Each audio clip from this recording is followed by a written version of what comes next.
हाँ, और ये क्या कह सकते हैं। अभी एक जगह पे इनके प्रवक्ता बता रहे थे कि योगी जी ने 2 करोड़ रोजगार दे दिए। तो सबसे बड़ी चीज है, जो 0-2 के पीछे लगता है वो 0 ये 2 के आगे लगा लेते हैं और सोचते हैं कि इन्होंने 2 के पीछे लगा दिया। हवा वही बातें हैं। राम राज्य की स्थापना का वादा करके 2017 में इन्होंने आखिर क्या कहा था तुषार भाई?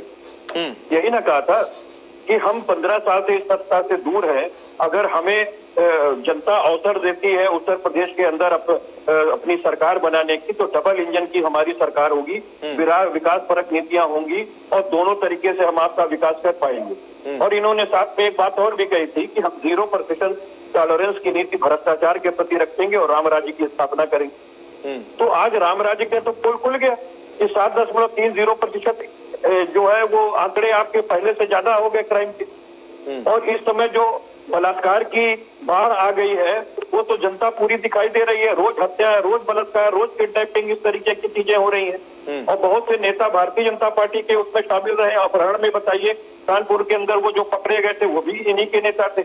भारतीय जनता पार्टी से उसका जुड़ाव रहा। ISI तक से मध्य प्रदेश के जो सक्सेना जी इनके पार्षद थे उनका जुड़ाव सामने आया है। तो ये सारी चीज जनता देख रही है। और कृषि बिल अभी ये कह रहे थे, बहुत अच्छी बात है और गफलत में रहने की जरूरत नहीं है। यही 7 सीट आपको बता देंगी कि आपकी कृषि नीति क्या रही है। जो किसान बिल में आपने संशोधन करके आप ले आए और साथ में आप श्रम कानून में जो संशोधन किया, जो आपने इसेंशियल कमोडिटीज एक्ट में संशोधन किया, उसका परिणाम जनता देख रही है और वो एनालिसिस भी कर रही है। क्योंकि जो आपने ये आवश्यक वस्तु अधिनियम के तहत 1966 के तहत जो बना हुआ अधिनियम था उसमें संशोधन कर दिया।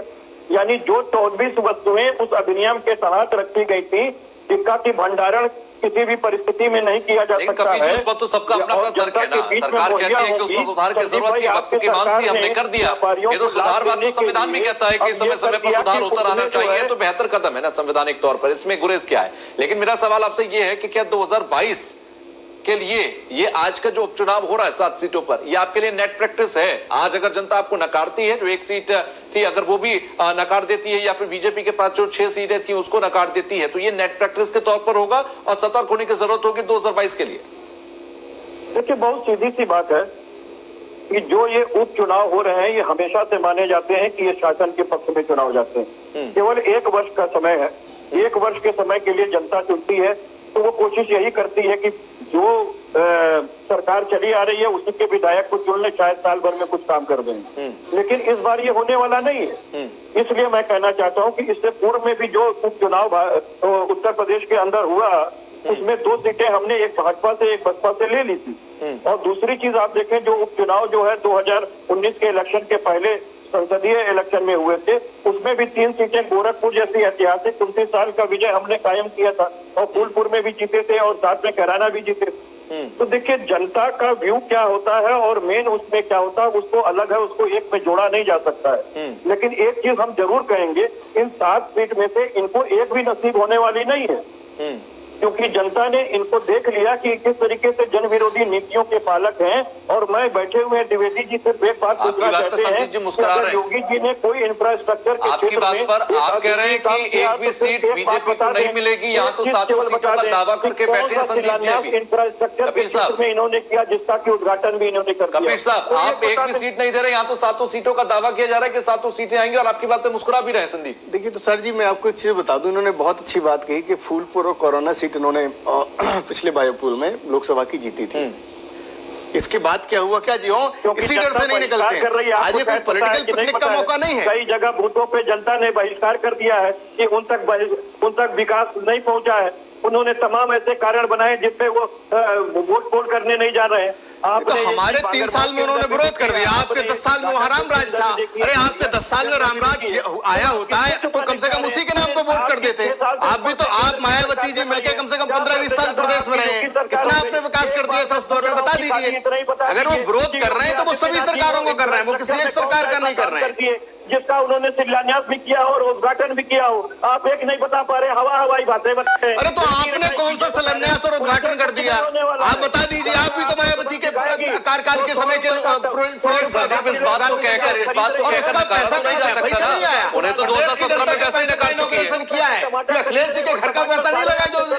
योगी जी ने अखिलेश जी के प्रोजेक्ट का इनॉग्रेशन किया हो। प्रदेश की जनता का पैसा है, प्रदेश की जनता ने उनको लीडर चुना है, प्रदेश की जनता को समर्पित कर रहे हैं। आपको कहे तो पेट में दर्द हो रहा है, आपकी तो हिम्मत तक नहीं हो रही है जनता के बीच में जाने की। आप बता दीजिए अखिलेश ने कितनी रैलियां की, आप बता दीजिए आपके नेता कितनी रैलियों में गए, आप बता दीजिए कितने प्रतिशत आप आश्वस्त थे। आपके नेताजी जाएंगे और गली गली कुलदीप सेंगर जैसे लोग जब आपकी सरकार में आपके विधायक रहते हैं, जब आपके समय बलात्कार करते हैं तो उन्हें बचा के आप चुपचाप निकाल देते हैं, और जब भाजपा उन्हें जेल में डाल के सबक सिखा देती है तो आपको पेट में दर्द होने लगता है। अरे अभी तो कुलदीप सेंगर जैसे बहुत से सिपाही निकलेंगे, अभी धैर्य रखिए। अभी तो गायत्री प्रजापति लाइन में है, अभी तो अखिलेश यादव भी लाइन में आने वाले हैं। जिस तरीके से भ्रष्टाचार की जांच चल रही है, आजम खान ऑलरेडी लाइन में लगे हैं। अभी तो आपके बहुत सारे नेता जिन्होंने 5 साल सबसे ज्यादा घपले किए थे, सबके सब लाइन में लगे हैं। और दर्द इसी बात का है कि यूनिवर्सिटी गिर रही है क्योंकि आम पब्लिक की जमीन पर कब्जा किया था। आज बड़े बड़े महल गिर रहे हैं क्योंकि भूमाफियों को जानबूझ के कब्जा करवाया था। लेकिन कुलदीप सिंह सेंगर और चिन्मयानंद के मामले में क्यों सुप्रीम कोर्ट को हस्तक्षेप करना पड़ा? संदीप, देखिए हस्तक्षेप के मामले में बता दूं, कहीं ना कहीं ऑब्वियसली सुप्रीम कोर्ट भी इस देश क्या बचाने की कोशिश की गई थी? नहीं, देखिए कुलदीप सेंगर हो चाहे चिन्मयानंद हो, किसी भी व्यक्ति को भारतीय जनता पार्टी कभी बचाने की कोशिश नहीं करती। तो सुप्रीम कोर्ट को आगे क्यों आना पड़ा? आपके पास सारी एजेंसीज थी, आपके पास सब कुछ था। अगर ले रही है, कदम उठा रही है, तो इसका मतलब यह है कि आप प्रॉपर तरीके से नहीं कर पाए चीजों को। इन्वेस्टिगेशन चल रही थी, इन्वेस्टिगेशन चल रही थी। ड्यूरिंग द इन्वेस्टिगेशन उस पीड़िता के साथ एक्सीडेंट हुआ, कुलदीप सिंह सेंगर के ऊपर आरोप लगा। क्या कोर्ट ने ये कहा कि सरकार ने किसी भी तरह की कोताही बरती? देखिए कहीं ना कहीं सरकार की तरफ से जो पैरामीटर्स जेल के अंदर बैठकर कुलदीप सिंह सेंगर ने पीड़िता का एक्सीडेंट करवा दिया, ये जिम्मेदारी कौन लेगा? किसके ऊपर ये जिम्मेदारी होगी? ऐसा कहीं कुछ नहीं है कि कुलदीप सेंगर ने उसका एक्सीडेंट करवाया, बल्कि ये बात सारे सबूत कहते हैं इन्वेस्टिगेशन चल रही है, एक दिन फैसला भी आ जाएगा। हाँ ऑब्वियसली मैं खुद चाहता हूँ कि इस चीज का फैसला और दूध का दूध पानी का पानी हो, लेकिन मैं आपको बता दूं कुलदीप सेंगर के आज ये साबित हुआ है कि आजम खान के बेटे ने डेट ऑफ बर्थ को लेकर गलत जानकारी दी थी। आज कहीं ना कहीं आजम खान की यूनिवर्सिटी पे हथौड़ा चला। अच्छा कबीर साहब, इतने सारे पापों को दवाई क्यों बैठी थी समाजवादी पार्टी की सरकार? 10 साल रहे। अगर मैं बीजेपी से 3.5 साल के कार्यकाल पर सवाल पूछ सकता हूँ तो आपसे तो मुझे 3 गुना सवाल करने चाहिए। महीने तक सरकार आपकी योगी सरकार ने उसके मुकदमा कबीर साहब, उसके पिता की अगर एक सवाल बीजेपी से पूछा जाए तो 3 सवाल आपसे पूछने चाहिए। क्या हुआ? जिस तरीके की ये बात कर रहे हैं वो सामने आ जा रही है। क्या आप बताइए 3 महीने तक सामने तो भी बहुत सारे पाप आने हैं, आपके बड़े बड़े नेता रडार पे हैं। लोग तो यहाँ भी कहते हैं कि नरेंद्र मोदी जी की तारीफ क्यों कर रहे हैं, जरा कारण बता दीजिए। और वो कही कि हम आत्महत्या कर लेंगे, हम पेट्रोल डाल करके आत्महत्या कर लेंगे, तब उसकी कितनी बेटियों ने आत्महत्या करके खुद को जला लिया आपकी सरकार में, तब तो मुंह से आवाज नहीं निकली आपके। सरकार ने मृत्यु करा दी। अरे जितने बेटियों पे अत्याचार आपकी सरकार में हुआ उतना कभी इस प्रदेश में नहीं हुआ है। कपिल साहब, इस बात पे तो आप नहीं, देखिए महिलाओं के मुद्दे पर आ जाइए या आत्मदाह किया मिला था, ये तो आपको भी पता होगा किस तरीके से बरगलाया जाता है राजनीति करने के लिए। बहुत सीधी सी बात समझ लीजिए, जिसने भी बरगलाने का काम किया था वो गलत बात कही जा रही है। जिन नीतियों को लेकर के वो बरगलाया किसको जाता है? विधि के अंदर तो आत्मदाह के लिए थोड़ी ना बरगलाएंगे आप किसी को। सुन लीजिए पहले अपने आत्मदाह के लिए थोड़ी ना बरगलाएगा कोई किसी को, ये राजनीति के लिए तो नहीं होना चाहिए कम से कम। विधि के दृष्टि में स्पेशल ये बात कही गई है कि जो भी व्यक्ति बालिग है और 18 वर्ष से ऊपर का है वो अपने निर्णय स्वयं लेता है, उसको कोई बरगला नहीं सकता है। नहीं, आत्महत्या का निर्णय एक कानूनन अपराध है, ये आपको पता होना चाहिए कपिल साहब। आप बहुत वरिष्ठ व्यक्ति, आपको पता होगा। वो पीड़ित महिला थी, उसकी FIR दर्ज नहीं की जा रही थी, वो लोग आप उसको आत्महत्या के लिए उकसाएंगे? कोई उसकी बात सुनने के लिए तैयार नहीं था। साहब आप आत्महत्या के लिए जस्टिफाई कर रहे हैं। आप कह रहे हैं कि जो परेशान है, आप कह रहे हैं जिसके विकास के लिए सरकार नहीं सोच रही उसे आत्महत्या कर लेना चाहिए, आप ये कहने की कोशिश कर रहे हैं क्या? विकास के लिए नहीं, उसकी FIR दर्ज नहीं हो रही थी। नहीं तो FIR दर्ज नहीं हो रही तो आत्महत्या थोड़ी ना करेगा कोई। सड़कों पे उतरेंगे, कभी आम आदमी के लिए भी सड़क पर उतर लीजिए आप। आजम खान के लिए तो पूरे प्रदेश में आप धरने प्रदर्शन करते हैं, आम आदमी पक्ष के लिए कब धरने प्रदर्शन करेंगे?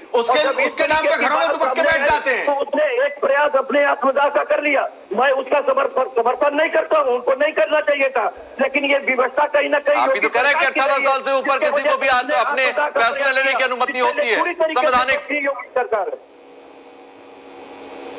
चलिए थोड़ा सा वापस आते हैं बाई इलेक्शन पर।